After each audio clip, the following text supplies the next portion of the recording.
Welcome back to Walk the Talk and welcome back to NDTV. How has this trip to Bihar been different? Between 2005 and 2015, we saw a remarkable change in Bihar. Under the Modi government, he tried to shift the balance. State seems to be getting stuck in a welfare trap. 3% of GDP has been announced in pre-poll welfare schemes. President Trump has been giving India a really tough time on tariffs and being completely unreasonable. India needs to turn less protectionist in general, open up much more to trade with other countries. What outlook are you forming for the Indian markets? The Indian market will see greater allocations from global investors.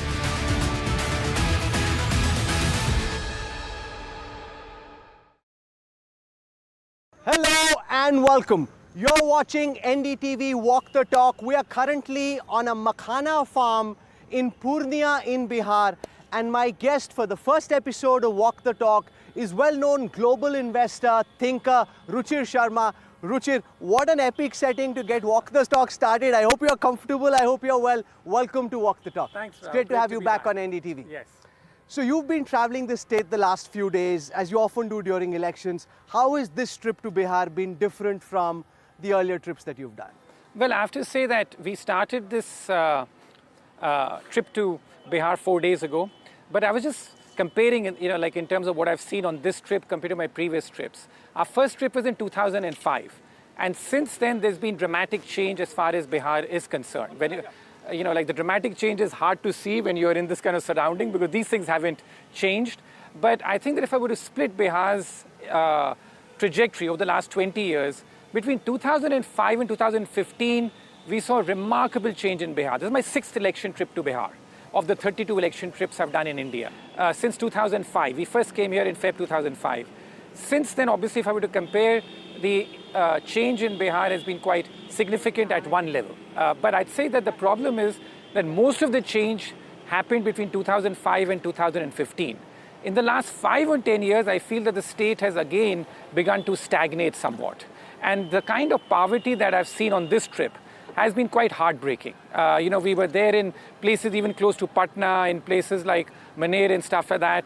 And we saw like a similar sort of setting there, but to see young children in the deep trying to sort of pluck fish out of a pond, which was completely muckraken and also filled with filth. I think it really sort of affected a lot of people on that trip, the kind of poverty that we've seen on this trip. So I think that's the sort of thing about Bihar, and this is the thing about India, that everything, as I keep saying, that it's a country that consistently disappoints the optimists and the pessimists. And I think that on this trip, though, after the optimism I felt for Bihar in the first 10 or years that I traveled and saw the change, this trip has been a bit dispiriting. That the kind of change that we have seen, just hasn't been as dramatic as what we were seeing, or what should be the case for what is still the poorest state of India. भाई साहब, क्या नाम है आपका? वीरेंद्र ऋषि जी। तो कितने घंटे लगाते हैं आप पानी के अंदर ये मखाना निकालते वक्त एक दिन में? वो निकालते हैं 2-4 घंटा निकालते हैं, हो जाता है मजदूरी। तो निकाल के फिर कितना पैसा मिलता है एक दिन का? एक दिन का मिल जाता है, कभी कभी जब ज्यादा मिलता है तो 1-1 हजार मिल जाता है, नहीं तो 500-600 यही मिलता है। 500-600 और साल में कितने दिन की मजदूरी हो पाती है इसमें? ये देखिए 6 महीना जो है, 3 महीना हम लोग इसको उठाते हैं।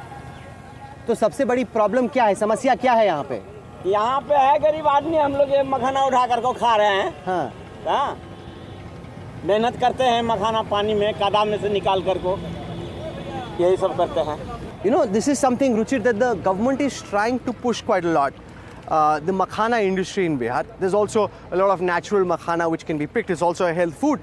But what strikes me is that this is really one of the very few industries that there is in this part of Bihar. Yes, and that's quite unfortunate. There should be makhanas, but there should be a lot more as well. That's exactly been the problem with Bihar, Rahul, as you said, because in 2005, the state was obviously, terrible in every which way. After that, under Nitish Kumar, in the first term when we came here between 2005 and 2010, we saw significant improvement in the roads, the infrastructure, also in the law and order situation. Then between 2005 and 2015 when we came, we saw a significant improvement in electrification. And now those benefits have largely stuck, even though some of the roads we have traveled on, you can see, are in a state of real disrepair. It still takes a very long time. But some of the roads are much better as well. I mean, given how compared Bihar, to 2005, everything is dramatically better. So that is the starting base for me. In fact, one of the most memorable election trips I had was we went to Champaran and Bethiya in 2005. And I remember traveling from Bethiya to Patna those days, just over 200 kilometers, took us nearly 8 hours, right? So. And now you've got an airport in Purnia, you line straight in. Yeah, we got Darbhanga, Purnia, so many airports which have opened up where you can come straight from Delhi, in Ahmedabad, other places land here. So there has been massive improvement compared to 2005. My point is that after 2015, the next step in the evolution of the state should have been the creation of new industries, employment, and I think that's where the state is stalling and struggling to find its next growth model. And therefore, you also see about the fact that what states' growth trajectory has been. We can look at it anecdotally and then also to match it as to what the economic data is also showing, right? So anecdotally, as I said, 2005 to 2015, dramatic improvement. Since then, not so much. And the economic data sort of backing it up. If you look at Bihar's growth rates, between 2005 and about 2015 or so, Bihar's per capita income, which was always the lowest in India, began to slowly close the gap with the rest of India, right? Bihar's per capita income compared to the rest of India was about 30% in 2005. That gap closed to about 35% by about 2014-15. So two very good Nitish Kumar BJP terms largely in that period. But in the last 10 years, that gap has again begun to widen. And so Bihar's per capita income today at about 70,000 rupees a year or so is now back to being like barely less than 30% or so, or about 30% of India's per capita income, which is about 2 lakh rupees or so. So the gap is again begun to widen, and you can see it anecdotally that in the last 5-7 years, I think that the growth model is struggling here. It's struggling to create jobs, struggling to create new industries. And so therefore you can have the infrastructure, but then what do you do with it, I think, is the key next step, which some states like Odisha and all have done more on in improving. But in Bihar, that progress is stalled both anecdotally and what the data is showing us. So they take the raw makhana seeds out from this farm and then they take it to a factory. Let's head there now.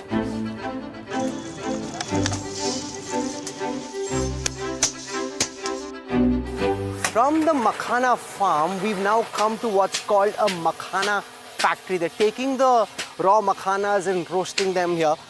Ruchir, if you were a global investor looking at the Bihar story as a stock, what would you like to see the new government do to give someone like you and others the confidence to go and invest in the Bihar story? Well, I think that, Bihar, obviously there's a lot of talent here, but the education system is still very weak. When I speak to business people, I don't think anyone's really looking to invest in Bihar because it's very hard to find talent which remains here.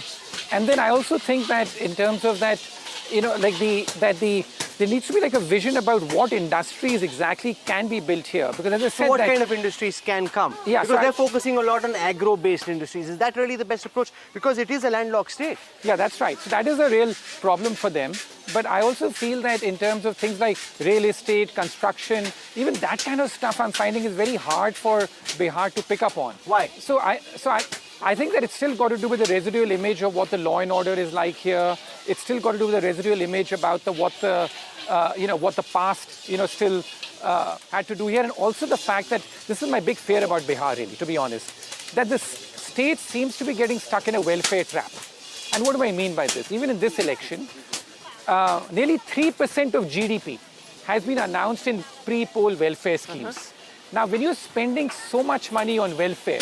But it's happening in all states. I know, but Bihar is the highest. So you're totally correct.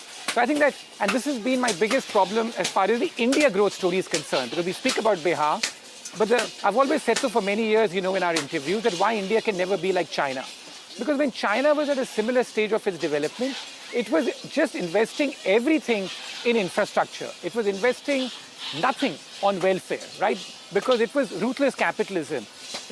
Like in India, the issue currently is the fact that we're still investing a lot in welfare.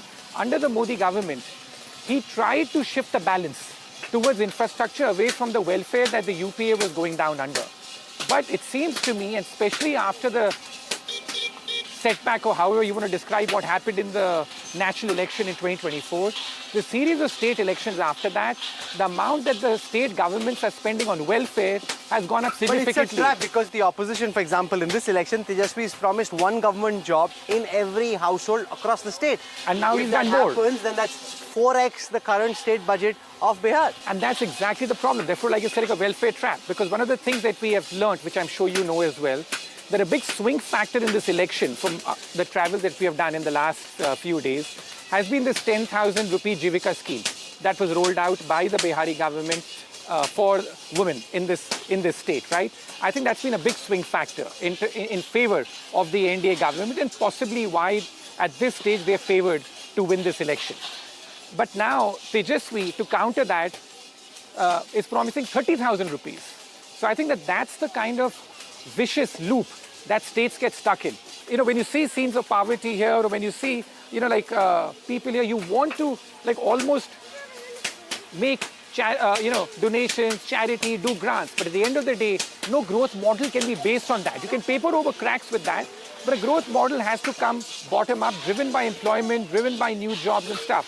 So my fear for states like Bihar and in general in India is of us getting stuck in this welfare trap where we are now spending more and more, and particularly like in elections, to win elections. And this is the upside and the downside of digitization. That, you know, we attended Prime Minister Modi's speech somewhere, and he rightly pointed out that, listen, under Rajiv Gandhi's time, he would lament that of every 1 rupee which is spent, only 15 paisa gets to the intended beneficiary. And that became a very sort of famous characterization of how the welfare state in India leads to many leakages. Now, because of digitization, what we have seen is that the leakages have gone down significantly. Most people now who have been promised whatever the government is saying are actually getting direct money into their bank accounts and stuff. So, that's a great upside in terms of how the leakages are being stopped. But also the downside is the governments close to elections now find it so convenient that you just transfer money to people's accounts and you're able to swing the election. I think it started in earnest with Madhya Pradesh. And then what happened was Maharashtra. I think we saw it in a very dramatic swing that took place. And in Bihar too, I think that 3-4 months ago, the assessment that I was hearing about this election was, it's a pretty close election. Now, having traveled for the last few days, now we get to hear that the election is very much the NDA is in the lead in this election. There are many reasons for that, but possibly the leading reason for that, as I said, is the Jivika scheme. I just want to spend some time talking to the people who are working here. भाई साहब थोड़ा हमारे दर्शकों को समझाइए क्या कर रहे हैं अभी आप? मखाना भून रहे हैं। मखाना भून रहे हैं। तो कितना वक्त लगता है इसमें? इसमें लमसम एक बार यहाँ जाने में लगता है लमसम 1 मिनट 2 मिनट लग जाता है। 1-2 मिनट में हो जाता है। तो कितने पैसे बनते हैं आपके दिन के? वो नहीं बता सकते हम कितने पैसे बनते हैं। इसमें मेहनत के ऊपर है, जो जितना मेहनत करेगा उसको उतना पैसा होगा। मतलब कैसे कि जितना आपने मखाना बुन दिया उस हिसाब से पेमेंट मिलेगी? नहीं, जितना हम लोग सुखाते हैं उस हिसाब से होता है। ऐसे भी होता है कि अगर धूप नहीं निकलेगा तो पूरा दिन का मेहनत खराब हो जाएगा।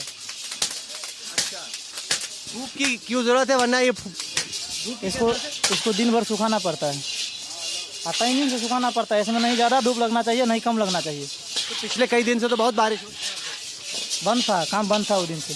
तो अभी जो चुनाव हो रहे हैं उसमें सबसे बड़े मुद्दे आपके क्या है? सबसे बड़े हम लोग मखाना फोड़ते तो मखाना का मुद्दा लेके चलेंगे ना। क्या मखाना में क्या आपको चाहिए? मखाना में हम लोग को यही चाहिए कि जो रेट होता है ना नीचे ऊपर, वो नहीं हो। कितना ऊपर नीचे होता है रेट? एक दिन में 100-150 गिर जाता है रेट। हर रोज ऊपर नीचे होता है? हाँ, ये होता है मखाना में। यहाँ मिनट में रेट गिरा देता है। जैसे अब वो तो आगे वाला आदमी जाने, गद्दी वाला जाने। जैसे हम लोग यहाँ फोड़ते हैं ना, तो हम लोग इतना रिस्क लेके फोड़ते हैं कि हम लोग का पैसा बच जाए, लेकिन कोई लिमिट नहीं है कि बचेगा कि नहीं बचेगा। तो अगर इस उद्योग को और बेहतर करना हो आपके हिसाब से, उसके लिए क्या करने की ज़रूरत है? जैसे हमारे यहाँ पे गुड़िया का जो रेट था, जैसे हम लोग खरीदे 30,000, अभी जो है कि बाज़ार में 20,000 हो चुका है। और मार्केट लावा का रेट तभी 900 रुपया था, अभी तो जितने का आपने खरीदा उससे सस्ता हो गया है? सस्ता हो गया है। अभी हम लोग को बार कुंटल पे 10,000 20,000 करके नुकसान जा रहा है ये गुड़िया। अभी बाहर हम लोग को जैसे पता चला, व्यापारी लोग से कांटेक्ट जैसे करते हैं तो माल बाहर नहीं जा रहा है, इलेक्शन है, ये है वो है, बहुत तरह का बात बताता है हम लोग को, जिसके कारण जो है कि अभी खरीदारी बहुत कम हो रहा है बाज़ार में। सबके घर में माल स्टॉक है, रेट के कारण हम लोग को नुकसान हो रहा है। अगर रेट 900 रुपया कुछ आ जाए तो हम लोग को बहुत राहत हो सकता है। हम लोग को सरकार से यही मांग है कि ये बाहर जितना से जितना मतलब सेल हो, रेट यहाँ पर मिले हम लोग को बढ़िया। चलिए, आप इसको पहले वहाँ डालते हैं, फिर ज़रा प्रोसेस समझाइए, जो हमारे दर्शक देख रहे हैं उनको बताइए कैसे होता है। हम इसको गर्म करते हैं पहले, यहाँ पे गर्म करते हैं, इसको गर्म करते जाते हैं। जब वहाँ पे जा करके वो खुद आवाज़ करने लगता है तो देख रहे हैं वहाँ पर फूल जाता है। हाँ, फूल नहीं जाता, उसको पीटना पड़ता है। वो लमसम 3 किलो या 2.5 किलो का होगा, उसको मारना पड़ता है, तब फूलता है। हाँ, उसका हाथ जल जाता है। आगे वाला घानी जो काटता है ना, जैसे वो निकाल के देता है उसको, तो उसका भी हाथ जल जाता है इसमें। तो खा सकते हैं वो आखिर वाला कि नहीं खा सकते हैं? खा सकते हैं। Freshly popped makhana. This is actually Ruchir, right? This is behind you. Absolutely, want to try it? हम भी पूछ लें आपसे एक सवाल। Come, sit. Ruchir, try some freshly popped makhanas. I promise you they taste better than anything that comes out of a packet. हम भी पूछ लें आपसे एक सवाल, पूछ लें क्या? पर ये बताइए कि पिछले 5 या 10 साल में बिहार की कितनी तरक्की हुई है? बहुत तरक्की हुई है। तो आपने क्या देखा है, बताइए? आपने क्या देखा है? आपने घर द्वार मिला है। हाँ, इंदिरा अच्छा। राशन कार्ड देता है। तो आप बिहार की सरकार से खुश हैं काफी? आप वोट डालेंगे इस बार? किस डालेंगे? अच्छा, किसको डालेंगे? फूल साहब को। हाँ, फूल साहब को। फूल को डालेंगे। और 5 साल पहले किसको 5 साल पहले आपने किसको वोट डाला था? जाएंगे सर, तो किसको डालेंगे नहीं डालेंगे तो अंदर जाके मतदान करेंगे। अच्छा, चलिए, तो इस बार आपको लग रहा है एनडीए की सरकार वापस आ रही है? चलिए, ठीक है। These makhanas taste better than anything that comes out of a plastic packet. Fresh from a makhana factory in Purnia. The most delicious election makhanas ever. Ruchir, it's very interesting that you randomly stopped some person working at a makhana factory and he claims to have got the house from the government. You were talking about welfare before this. Yes. You know, on the ground, Yes. there are beneficiaries, and therefore if he's got a house in the last 5 years, he's mighty chuffed about it. No, absolutely. As I said, that there's been significant improvement in the delivery mechanism of the welfare scheme. My issue is that when you're spending 3% of GDP on a year like this on welfare, then you have that much money less left for you to spend on other things as infrastructure. Because if you look at other states as well, when they've announced this massive pre-poll schemes, once the government comes to power, then they're once again forced to deal with the reality. How do we keep the deficit at 3% of GDP? Then how do we start cutting expenditure in other areas? Often you're forced to cut expenditure then on things like infrastructure. Now, as you know, infrastructure is the long-term key to growth. You feel like the fact that we should be giving money out to people and you know, why not? Because it's making a difference to people's lives. But as I know, that there's also something called a welfare trap, and that once you start doing that, there's no end to it. And that's what the problem of India has been in some way for the last 50 to 60 years. And in a nutshell tells you why we are never going to be able to grow at 9 or 10% by following the kind of ruthless capitalism that the likes of China have done. I see some women working in the farm there. Given how important the Nari Shakti vote bank is for all parties, it'll be interesting to see. Well, I think that's Nitish Kumar's superpower, isn't it? Which is the fact that how popular he's with women in particular. And he's been at it for a very long time. Yeah, and I think that even with the BJP, I think that they've really figured out that a real, one possible way of trying to break across caste lines is to consolidate the women vote. And I think that's the way Indian politics also is like shifting. But yeah, Nitish Kumar is one of the first, I think, regional politicians who sort of showed that.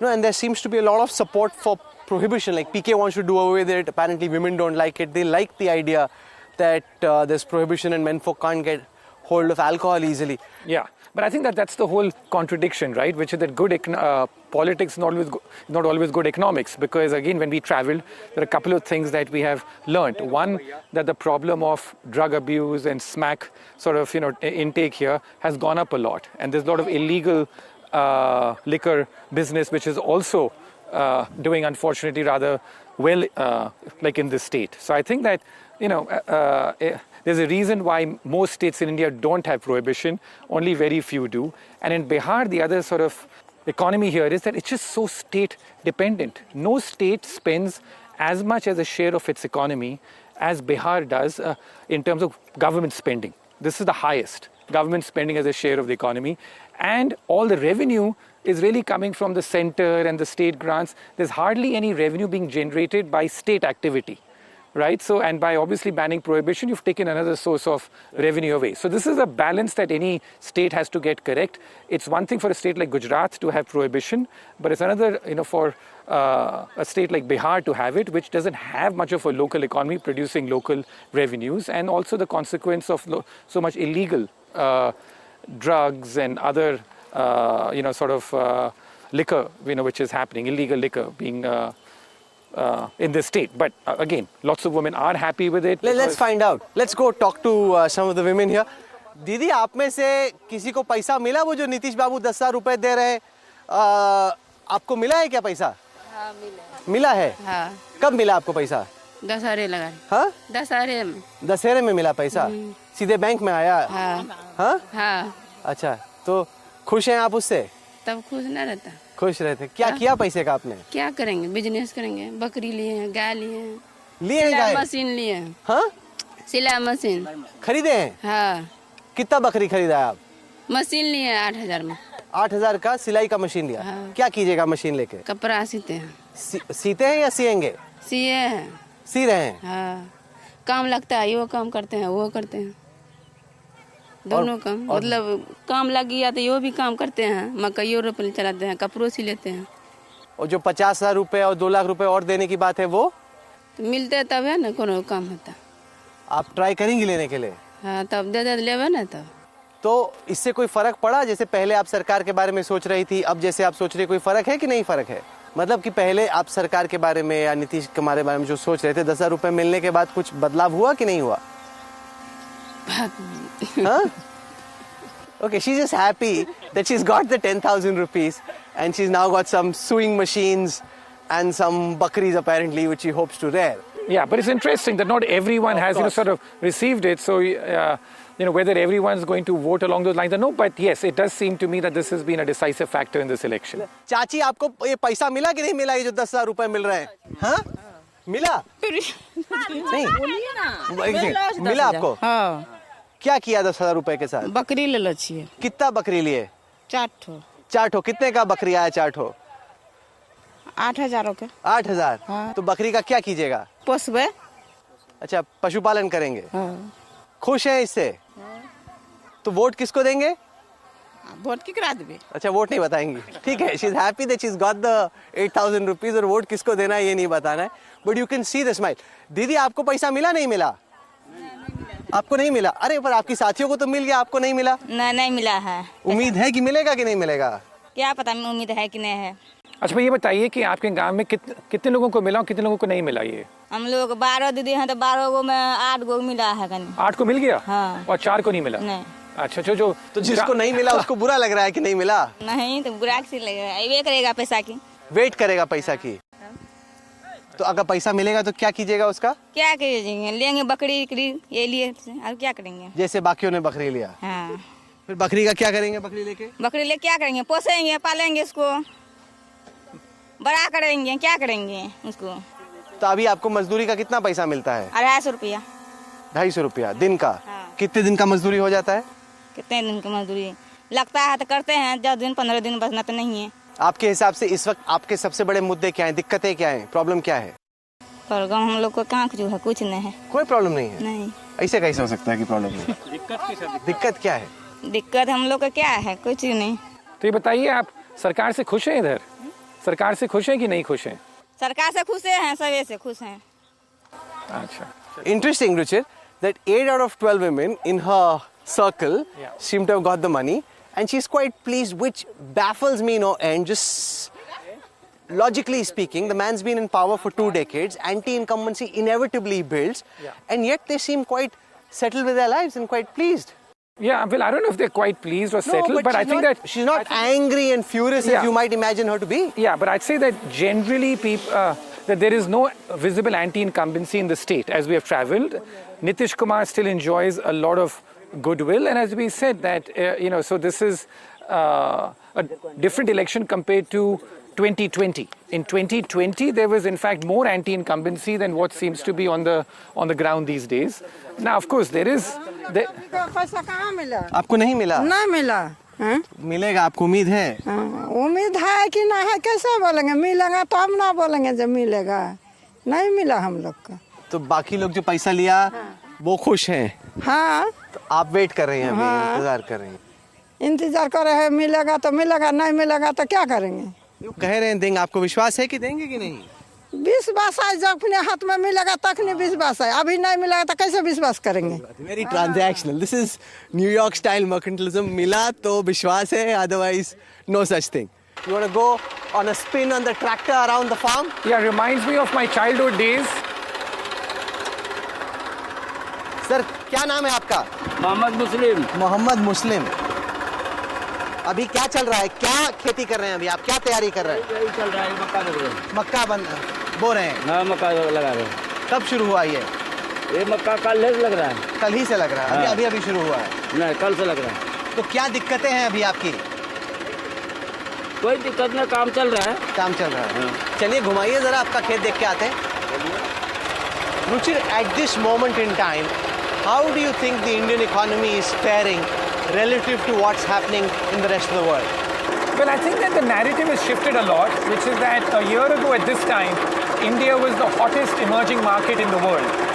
And in fact, in the last 1 year, the Indian market has massively underperformed other emerging markets, underperformed by 30 percentage point in dollar terms. We've never had a period where the Indian stock market has underperformed emerging markets by this magnitude over the last year or so. And this is because of a couple of issues. One, well, the Indian market had become very expensive a year ago, but I think the two fundamental shifts have also happened. That the big trade in the world in the last year has been the AI trade. And somehow India is seen as a bit of a loser in this AI trade, partly because there's a feeling going around that AI is going to take away lots of jobs. It's going to make it much more difficult for countries like India to climb up the development ladder, because so many of the jobs are going to be replaced by AI that could have been done by a lot of mid-level workers, whether it's BPOs or other such industries around the world.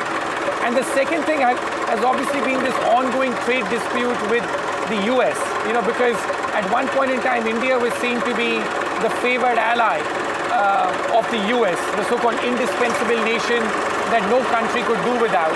And now all of a sudden we find ourselves in a bit of a box where the relations between US and China seem to have improved from the very low point a year ago.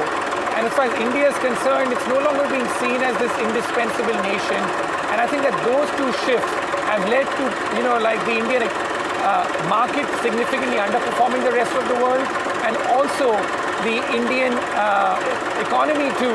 There seems to be some slowdown as well, which is happening possibly as a knock-on effect of the trade stuff.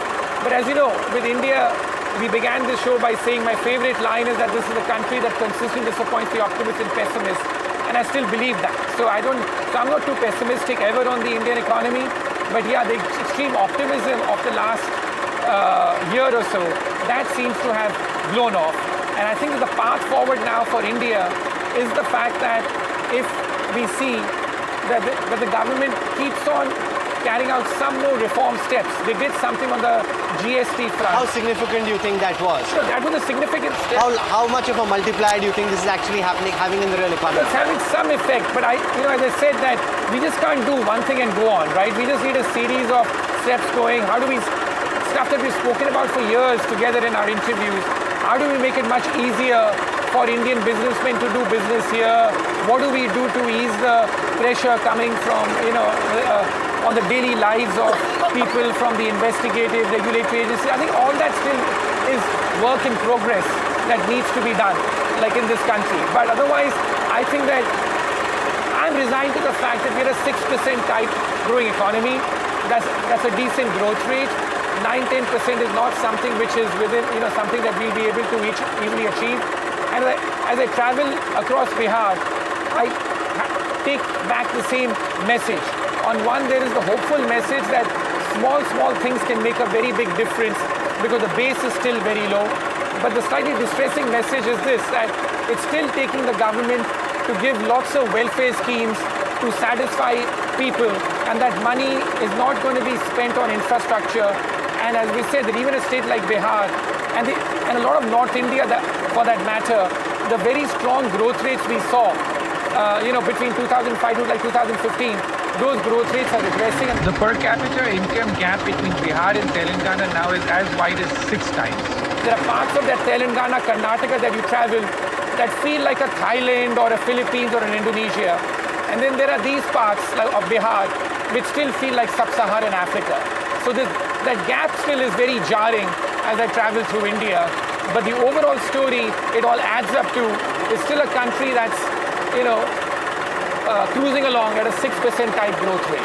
Ruchir, President Trump has been giving India a really tough time on tariffs and being completely unreasonable, testing Prime Minister Modi's patience, who's been, very, very restrained despite all the provocations. How do you see this play itself out? Where does this end? Well, I think that what India has to do here is to sort of also look a bit inward and see as to how we are doing on trade. Because if there's one thing which I can say here is that, yes, Trump and his tariff agenda is very difficult for any rational person to support. But I think there's something about the fact that India too had turned far too protectionist. So one thing which I was thinking which would possibly come good of this is that India needs to turn less protectionist in general, open up much more to trade with other countries, because... Do you see that happen in the way that you'd expect? Yeah, I mean, I think there's some acceleration in that all of a sudden with things, whether it's the European Union, we know the deal with UK was done, but I think we need more of that. For example, I was recently in Indonesia, where I met with the Indonesian president and the government out there. And one thing that they were telling me was the fact that we want to do much more with India, but we find it still very difficult to deal with India, as a trading partner. Now, why should a country like Indonesia feel that way? So I think that, yes, in terms of the fact that Trump's agenda and the tariff stuff is something which is hard to support, but I think India just needs to look at it that what have we been doing on trade in the last few years? How do we become a more open economy? And why? And whether it's countries like Indonesia or other things, that even with these countries who don't really have an agenda against us, how do we improve our relations with them on the trade front? We're seeing some progress on that, as I said, with UK, EU. I would love to see much more of that done. Ruchir, I remember the last time I spoke to you at Mumbai's Marine Drive, you said it's a matter of time before the year ends, the bond markets will get spooked out, Trump's going down the wrong route, and that American exceptionalism would end. It was tested in the middle. Yes. Trump back down, and America still seems to be seeing exceptional growth. Yeah, so I'll make 2 points here. One, as you know, that when we spoke about that again in Delhi in April, it seemed as if there was a negative feedback loop which was developing after that. But there's a bigger force than Trump. So I don't think Trump has backed down. This is a big illusion out there, that all because Trump took a series of actions, there's been some back down, but there's not been a big back down. The tariff rates have still gone up. The effective tariff rate in America, depending how you calculate it today, is still close to 15% or so, compared to 2.5% that it used to be. That's a massive swing. Most people would have told you with such an increase in the tariff rate, America would have a recession. And that would have happened, and the tariff part of the economy is getting badly affected, but there's a bigger force than Trump. We all get obsessed with one narrative, and the bigger force is AI. Today, the American economy has become one big bet on AI. That the hyperscalers, the big tech companies in America today, they're spending close to $500 billion over the next year just on building the AI infrastructure. That's a massive impulse which is going on out there. And the belief that AI is going to fundamentally change the economy is a narrative that's become very strong around the world. How much of a bubble do you think this is? Well, this is some sort of a bubble but what's the definition of a bubble? A bubble is a good idea gone too far. So there's no doubt that I'm a big believer in that AI will have a transformative effect. But as happens with every technology in history, from railroads to the internet, that the good idea then gets sparred too much. There's too much money that comes chasing like the good idea. And then finally there's overinvestment, and that leads to declining returns over time. So one, that as far as the American economy is concerned, it was tested. And the fact is, but the AI effect has out-trumped Trump. That's one thing which has happened. Two, American exceptionalism. Ironically, that even though the AI boom is going on and America is at the center of it, the American stock markets this year, the performance compared to the rest of the world has been quite unexceptional, in fact. So in that way, American exceptionalism is not what it used to be. The American stock market so far this year is up about 15% or so in dollar terms. The rest of the world stock markets, on average, are up 25 to 30%. Emerging markets are up 30% this year in dollar terms. So this is the widest gap in performance between America and the rest of the world since 2009. So that way, this is the least so-called exceptional year for America in the last 15 to 16 years. We in India aren't feeling it because in dollar terms, the Indian market over the last year has been essentially flat. As I said, it's been the worst performance stretch for India on a relative basis compared to the rest of the world over the last 12 months. But the rest of the world, the stock markets, whether it's European banks or it's got to do with some Latin American consumer companies, all these have levitated and done very well over the last year. And I think that's going to continue for the foreseeable future. We're towards the end of this calendar year. What outlook are you forming for the Indian markets for the next year? Well, I think that it's obviously better because, as I said, that from the very elevated valuations that we had a year ago, that doesn't make, for a good entry point. Remember that, when people are very excited and stuff like that, it's also the time when valuations get very high. So in a way, this valuation correction that's happened in the Indian market over the last year, the time correction, I think gives us a better reset. And I think that the other thing which I like about India is the fact that it's a market which is now big enough where global investors have to take seriously. So I think that over time, the Indian market will see greater allocations from global investors because after US, Europe and Japan, really, India is still, like a market which I'd say is very attractive for long-term investors to take a strategic stake. China has made a big comeback this year, by the way. Does that continue, you think, next year as well? Yeah, I think that... Because for a long while it was said, and we discussed it, that China... It was uninvestable. Yeah. But one of my top trends, which I put at the beginning of this year, was that China is investable again. And I think that that will continue because China is catching up on AI very quickly. The domestic economy in China is doing very poorly. The investment, the property boom, all that has gone bust. But again, where China has been able to stage a comeback, especially its stock market, is the fact that the AI boom in China has taken off, and China is showing that at a much lower cost, you can build out an AI infrastructure which is as competitive and possibly as cutting edge as what America has done. So that's China's so-called comeback path. But I think that the real opportunity over the next few years is going to lie in some of these emerging market stories. But as you know, that a lot of the money is still stuck in the US, and some of that was beginning to come out, but the AI boom is what's keeping a lot of money still sheltered within America. आइए बाबू, आइए आइए, बैठिए बैठिए बैठिए ना। क्या नाम है आपका? बिसंदेव पासवान। बिसंदेव पासवान जी। तो पासवान जी, कैसी चल रही है भाई जिंदगी आपकी? बढ़िया चल रहा है सर। चुनाव को लेके क्या सोच रहे हैं आप? क्या सोचेंगे, हम लोग तो गरीब आदमी हैं, तो कुछ सोच कमाते हैं, खाते हैं। तो सरकार से खुश है, नहीं खुश है? सब खुश है सर, पेट भरता है, सब खुश है। हाँ, नाराजगी नहीं है, गुस्सा नहीं? नाराज काम करिए, खाइए। अच्छा, तो क्या चाहेंगे आप कि नई सरकार क्या करे, क्या आप सोच रहे हैं? हम लोग को तो गरीब आदमी है, घर बना दीजिए, ये बना दीजिए, तब ना। तो घर तो है यहाँ पे? घर तो ये तो है, वकील साहब का घर। अच्छा अच्छा। हम लोग का घर है रुपोली थाना सर। और क्या चाहिए सरकार से? और क्या चाहेंगे सर, कुछ ना, और कुछ नहीं। शुक्रिया पासवान साहब, शुक्रिया। On an arc of history, given how well settled the government seems at this moment and the clear absence of any visible, cogent, forceful opposition, do you see this journey continue in this fashion for a few more years? Like, what's your macro view on Indian politics at the moment? Yeah, I think that as far as, like in India is concerned, I think that the real battle will keep being fought at the state level, right? Because, I mean, if Bihar goes the way that generally people are talking about, then the entire thing shifts to Bengal. And then after that, the real battle is in UP in 2027, also because of things that, I know that so far it sounds all very premature, but will that set the stage for the next succession battle within the BJP? Will the next sort of, nature abhors a vacuum. So it's hard to extrapolate these things too long, because in like May of 2024, when the government suffered a bit of a setback in the election that happened then everyone thought that, maybe this is the end of Modi and the end of BJP. Instead, the BJP has won a string of state elections like after that, and that may continue, for a while. But I think that these things. So I don't like to extrapolate in Indian politics because these things shift, narratives shift very quickly. But I think that as of now, in terms of it, I think there's a bigger force in Indian politics also which is taking place on a trend basis. This is the land of anti-incumbency in a way. That the word anti-incumbency was, in fact, coined by a couple of my fellow travelers here. And I think that that has shifted global now, which is that anti-incumbency has become a big trend in the West.